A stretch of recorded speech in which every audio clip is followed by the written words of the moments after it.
Ya, selamat siang semua. Selamat siang, Bu. Selamat siang, Bu.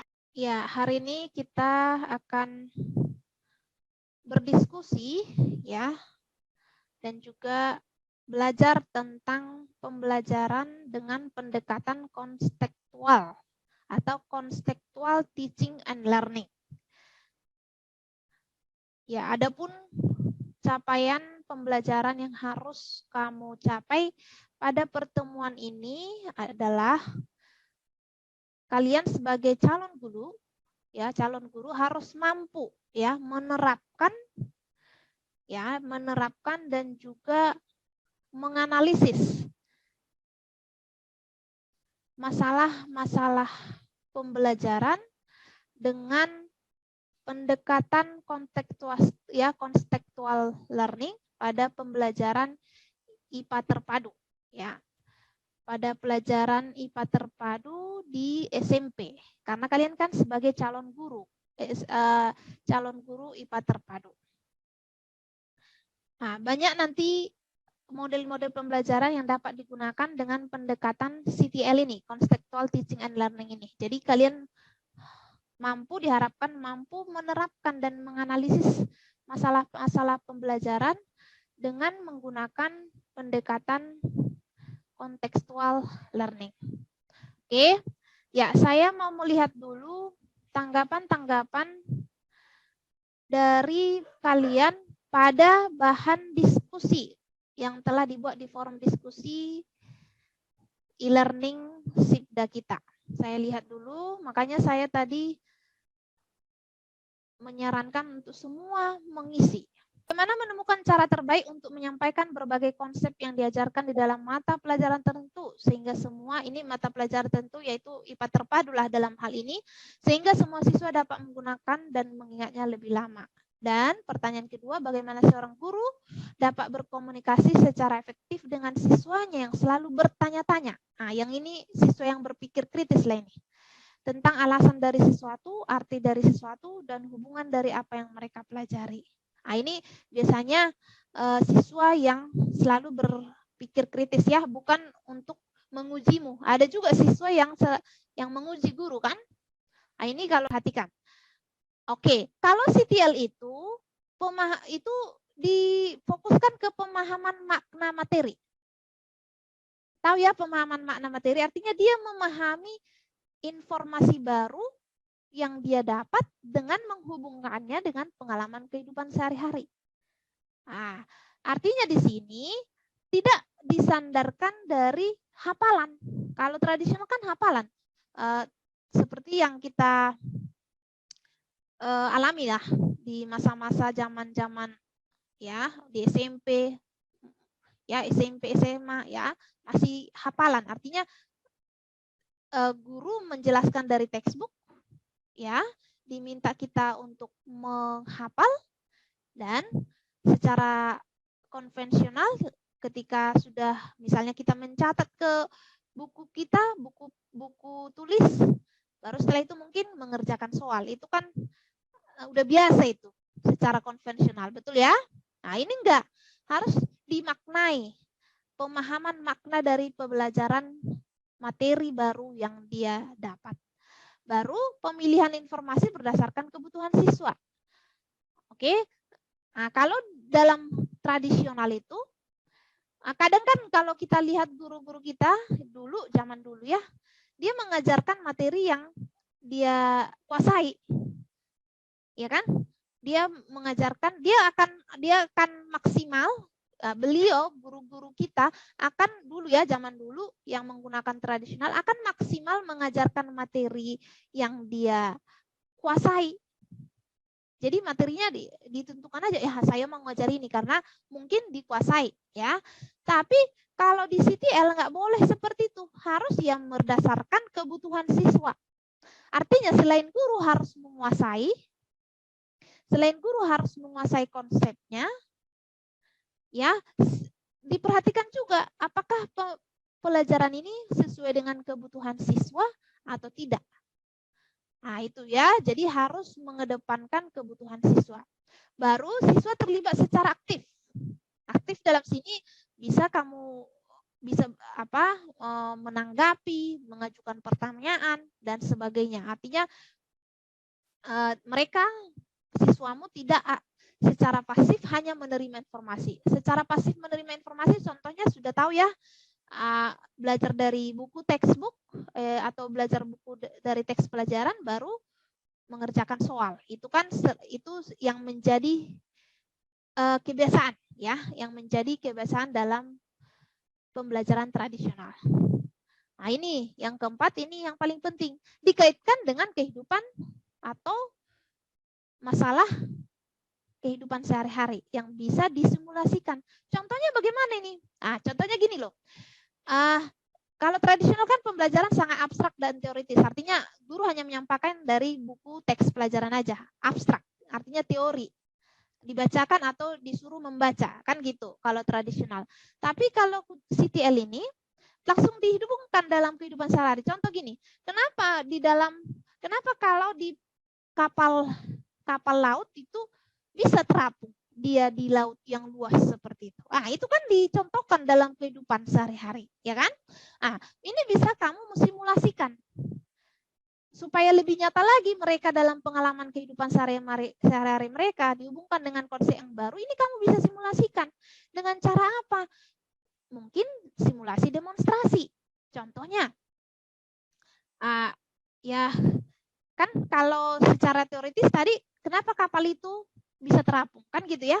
Pasti guru menjelaskan dihubungkan dengan ini, massa jenis kapal lebih besar atau lebih kecil dari massa jenis air, kan gitu, pasti dihubungkan ke situ.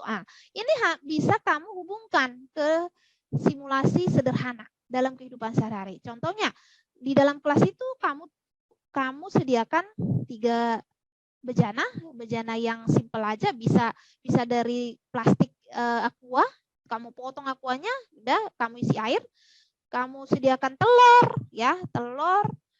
air dan garam.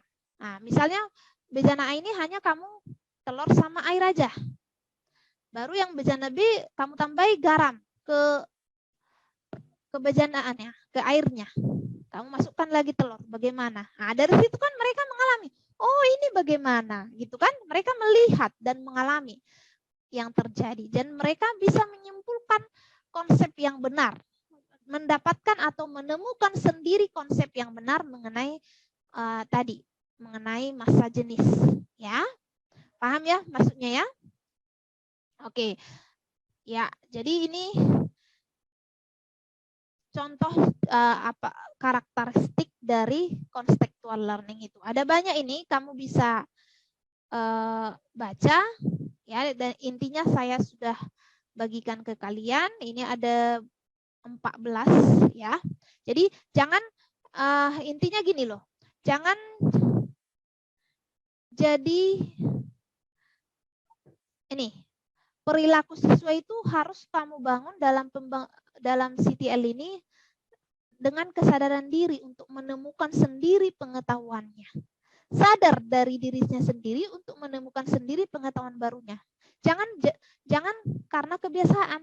Contoh kebiasaan tadi yang sudah saya jelaskan. Udah kebiasaan itu, udah kita tahu kan kalau guru yang kan setiap hari ngajar kita, ya. Setiap pertemuan yang mengajar kita IPA terpadu, baca textbook dulu, dibaca dulu, dicatat, baru setelah itu apa? Ngapain? Biasanya apa? Mengerjakan soal kan gitu. Itu kan udah kebiasaan. Jangan seperti itu. Tapi ini kesadaran diri anak untuk menemukan sendiri, ya, menggunakan pikirannya secara kritis untuk berdiskusi, menemukan, menggali, ya, mengerjakan proyek dan permasalahan sehari melalui cooperative learning atau pembelajaran yang bekerja sama dari kesadaran diri untuk menemukan sendiri pengetahuan barunya. Itu intinya, oke? Ya, yang lainnya kamu bisa baca untuk karakteristik CTL. Sekarang teori apa yang melandasi CTL ini? Ada banyak ini, ada knowledge based constructivism, effort based learning, ya. Ada lagi di sini situational, ya, situated learning, socialization, distributed learning. Oke, saya memilih yang dua ini aja dulu biar paham ya. Knowledge based constructivism. Nah, di sini menekankan pentingnya siswa membangun sendiri. Ya, ini yang saya tekankan selalu, membangun sendiri pengetahuan mereka lewat keterlibatan aktif dalam proses belajar mengajar. Oke, sedangkan effort based learning itu bekerja keras. Nah, namanya effort. Effort itu kan bekerja keras atau usaha untuk mencapai tujuan belajar, akan memotivasi seorang untuk terlibat dalam kegiatan yang berkaitan dengan komitmen untuk belajar. Nah, jadi kesadaran diri untuk bekerja keras. Motivasi dari dari dalam diri siswa tersebut untuk terlibat aktif ya dalam belajar IPA terpadu atau belajar konsep materi yang diajarkan. Ada juga di sini situated learning. Ya, ini dulu situated learning. Apa itu situated learning? Yaitu pembelajaran harus dikondisikan. Contoh gini, di dalam masa daring kemarin, jangan kamu bilang, pembelajarannya pasti membosankan. Nah, kamu bisa mensituasikannya, mengkondisikannya. Contoh, dalam belajar tadi, masa jenis tadi. Nah, gimana kamu mengkondisikan supaya mereka mengalami secara nyata dan mengkaitkan dengan pengetahuan barunya? Kan banyak lab virtual yang bisa kamu temukan secara gratis di internet, yaitu lab virtual Kemendikbud atau juga dari PHET simulation yang kamu bebas mengaksesnya. Nah, ini kamu bisa kondisikan dengan cara membuat lab virtual. Ya. Laboratorium maya, kegiatan laboratorium maya. Nah, itu namanya situated learning. Socialization, artinya ini tadi cooperative learning, artinya menekankan bahwa belajar itu proses sosial. Jadi jangan hanya pengetahuan yang didapatnya disimpan sendiri. Ingat ya, kalau kita sudah mau membagi pengetahuan yang kita dapat itu kepada teman-teman atau yang lainnya, pasti lebih mudah diingat daripada kita simpan sendiri. Betul ya?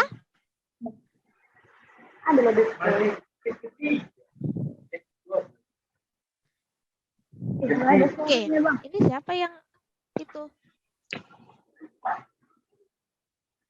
Tolong dimutkan yang bersuara itu.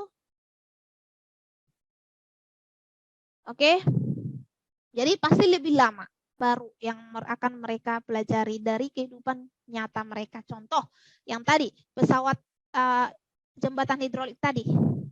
Nah, jembatan hidrolik tadi kan konsep tekanan, ya kan? Konsep tekanan. Jadi tekanan kalau dia jembatan hidrolik tadi kan konsepnya apa? Tekanan akan disebarkan merata ke seluruh permukaan, kan begitu ya? Nah, begitu ya. Nah, jadi itu konsep jembatan hidrolik itu bisa kamu gunakan dalam mengaitkannya dalam kehidupan sehari-hari dengan konsep barunya. Nah, bagaimana dengan inquiry? Bagaimana dengan cooperative learning? Ya, kalian diskusikan secara lisan. Kalau misalnya setelah lisan tapi kalian nggak mengingatnya, ya udah salah satu aja kelompoknya menuliskan apa yang mau dibacakan nanti, ya. Apa yang mau dibacakan. Ini sekitar 15 menit saja. Caranya supaya aktif ini, ya ingat jangan berdiskusi di WhatsApp group. Ya, gimana tahu kita WhatsApp group kamu diskusi. Saya nggak bisa mendengar, yang lainnya juga kemungkinan nggak paham. Ya, jadi diskusi dengan suara terbuka di Zoom. Pilih salah satu ketua kelompok yang mengatur, yang mengarahkan diskusi ini. Ya, ingat hanya gambaran saja, jangan misalnya kamu buat proyeknya, kamu buat langkah-langkah membuat proyek, enggak usah seperti itu. Gambaran kegiatan melalui model-model, salah satu model yang tadi dengan pendekatan CTR. Paham? Paham ya? Oke, dipilih ketuanya nanti siapa. Saya breakout dulu secara otomatis. Ini ada 28 orang. Berarti 6 kelompok saja saya buat. 6 kelompok. Silahkan masuk otomatis ke kelompok masing-masing dan diarahkan siapa yang menjadi ketua kelompok untuk sudah atau belum? Sudah, Bu. Kami mengambil ini, Bu, problem based learning. Oke, yaudah didiskusikan ya, bersuara aja, diabaikan aja Ibu yang ada di sini. Bersuara dalam diskusi kelompoknya ya. Silahkan. Baik, Baik, Bu. Bu.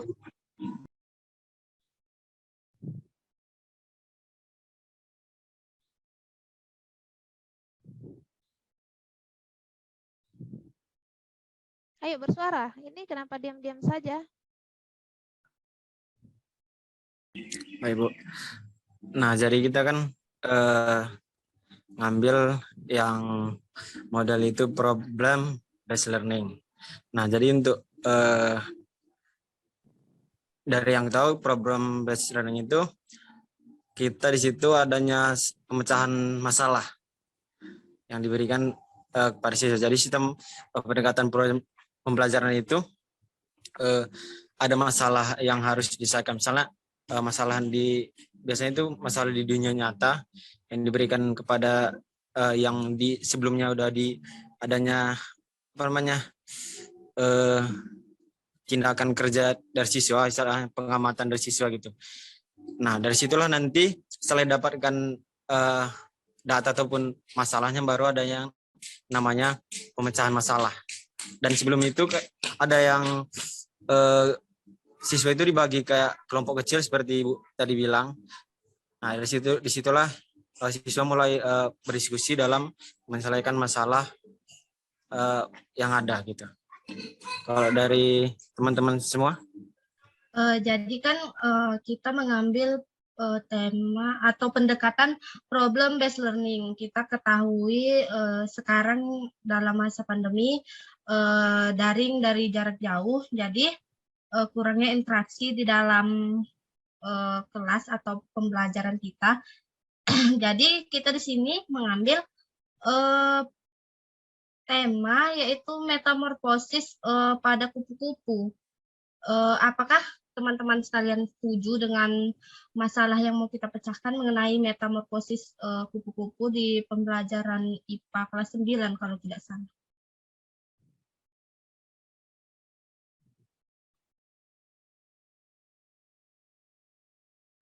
Gimana teman-teman yang lain? Lalu menurut Kak Irunisa, pemecahan masalah seperti apa yang bisa kita pecahkan dari materi metamorfosis itu?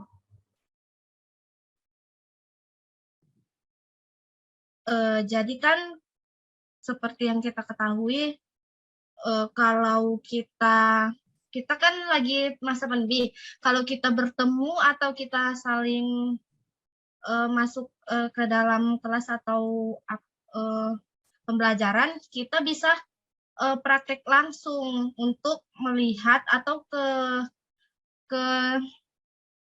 alam langsung untuk melihat bagaimana mencari kelompok kupu-kupu itu. Jadi kalau di sini kan kita tidak bisa, jadi kita membuat metamorfosisnya itu dari bahan seperti biji-bijian dibentuk dan di hasilnya nanti dipresentasikan bahwa gini loh metamorfosis kupu-kupu gitu.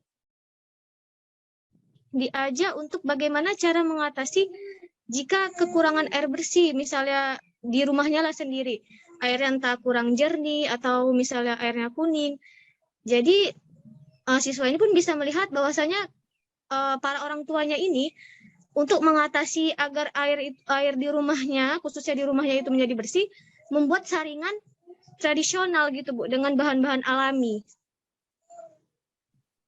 Nah, ini berarti problem based learning. Iya, Bu. Oke, coba disampaikan yang mana konsep baru yang akan mereka temukan dan pengalaman kehidupan sehari-hari di dikaitkan? Coba disampaikan.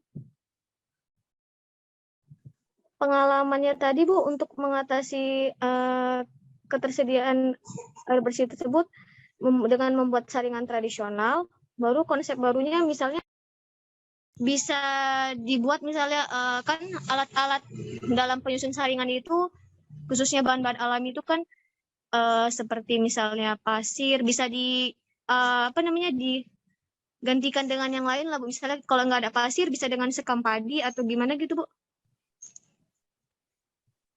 Ya, konsepnya apa? Konsep yang mereka dari materi ajarnya itu yang mereka dapatkan apa? Tentang filtrasi. Filtrasi itu di kelas berapa itu? Filtrasi di kelas 7.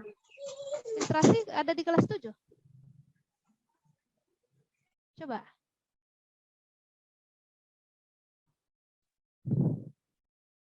Filtrasi ada di kelas 7 memang? Iya Bu, ada di kelas 7 Bu, materi IPA. Oke, jadi mereka memecahkan masalah langsung ya dalam kehidupan sehari-hari, yaitu tadi membuat penjernihan air ya, alat penjernihan air sederhana. Iya Bu. Ya, yang sudah mungkin beberapa dari mereka dalam kehidupan sehari-hari orang tua mereka sudah mengerjakan hal ini. Nah, kan mengenai filtrasi itu kan topik, konsepnya yang saya tanya. Konsepnya apa? Filtrasi itu kan topik itu. Konsep yang mereka dapat apa? Itu yang saya tanya. Ayo. Konsep yang mereka dapat apa? Kelompok 1.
Oke,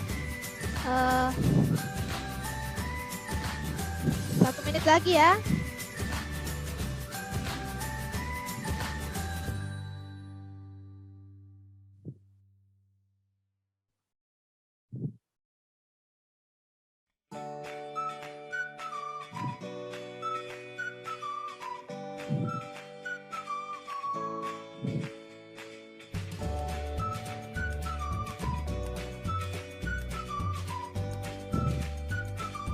Oke, saya akhiri ya.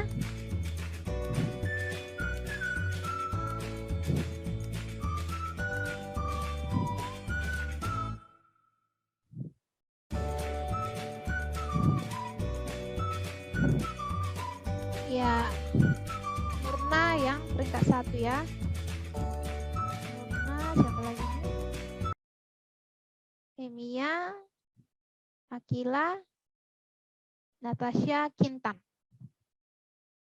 Oke, itu yang 5 terbesar. Saya unduh dulu biar saya simpan.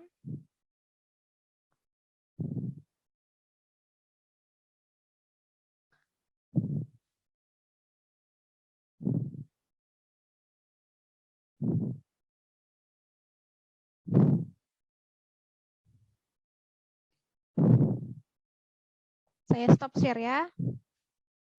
Oke, terima kasih banyak sudah mengikuti kuis dengan baik. Ya, tadi sudah banyak hal pengetahuan baru yang bisa kalian aplikasikan, terapkan di dalam pembelajaran nanti di sekolah sebagai calon guru. Nah, ini pertanyaan penutup dulu saya ini sampaikan kepada 1-2 orang aja untuk Mutia Embun. Coba Mutia Embun, coba ceritakan atau buat dulu apa yang kamu dapat hari ini, pengetahuan-pengetahuan yang bisa kamu peroleh dari pembelajaran baik dari awal sampai ke kuis ya mengenai materi hari ini. Silahkan Mutia. Ya, Bu. Jadi pada pembelajaran kali ini sangat seru karena kita bisa diawali dengan pembelajaran, dengan penerangan dari Ibu, lalu kita buat kelompok, masing-masing kelompok saling bekerja sama dengan di room sehingga kita bisa bertukar pikiran, lalu diakhiri dengan persentase, dan baru penjelasan lagi, pendekatan lagi dari Ibu, diakhiri dengan kuis yang pembelajaran kali ini sangat menyenangkan. Maksud saya, apa yang kamu dapat materinya yang bisa kamu nanti aplikasikan sebagai calon guru untuk pembelajaran IPA terpadunya? Silahkan. Yang bisa saya dapat berarti saya harus bisa memfasilitasi dengan menghubungkan pengalaman sehari-hari dari konsep materi pembelajaran kepada siswa. Lalu saya bisa mengetahui tentang perbedaan CTL dan dengan pembelajaran dengan tradisional, lalu mengetahui tentang pendekatan CTL dengan pendekatan project based learning, problem based learning, inquiry, dan kooperatif. Oke, terima kasih. Silakan 1 orang mewakili cowok, Surya, silakan. Iya, Bu. Ya, silakan Surya. Ya, Bu, yang saya dapat hari ini yang boleh saya bagikan itu pada pembelajaran pendekatan beberapa tadi, terutama yang saya dapat itu pada pendekatan problem based learning, itu pada pemecahan masalah dalam pembelajaran, dan mungkin nanti ketika menjadi guru bisa saya terapkan untuk siswa dalam belajar. Ketika diberikan dengan adanya masalah, mereka boleh menyelesaikannya dengan dibagi juga dengan kelompok kecil seperti itu, Bu. Oke, ya, terima kasih ya. Jadi jangan lupa untuk kamu bisa memahami pembelajaran hari ini dan bisa kamu aplikasikan nanti sebagai calon guru ya. Jadi jangan kamu buat lagi nanti di IPA terpadu di SMP pembelajaran yang konvensional, yang tradisional lagi. Buat sekreatif kamu. Pasti kan banyak masalah-masalah yang bisa kamu angkat ya dalam pengalaman kehidupan mereka sehari-hari untuk bisa mereka mengaitkannya dengan materi baru atau konsep baru. Di mana mereka ingat ya, kalau CTL ini mereka harus membangun sendiri pengetahuan mereka sendiri atau menemukan sendiri pengetahuannya dengan cara apa? Aktif terlibat dalam menggali informasi.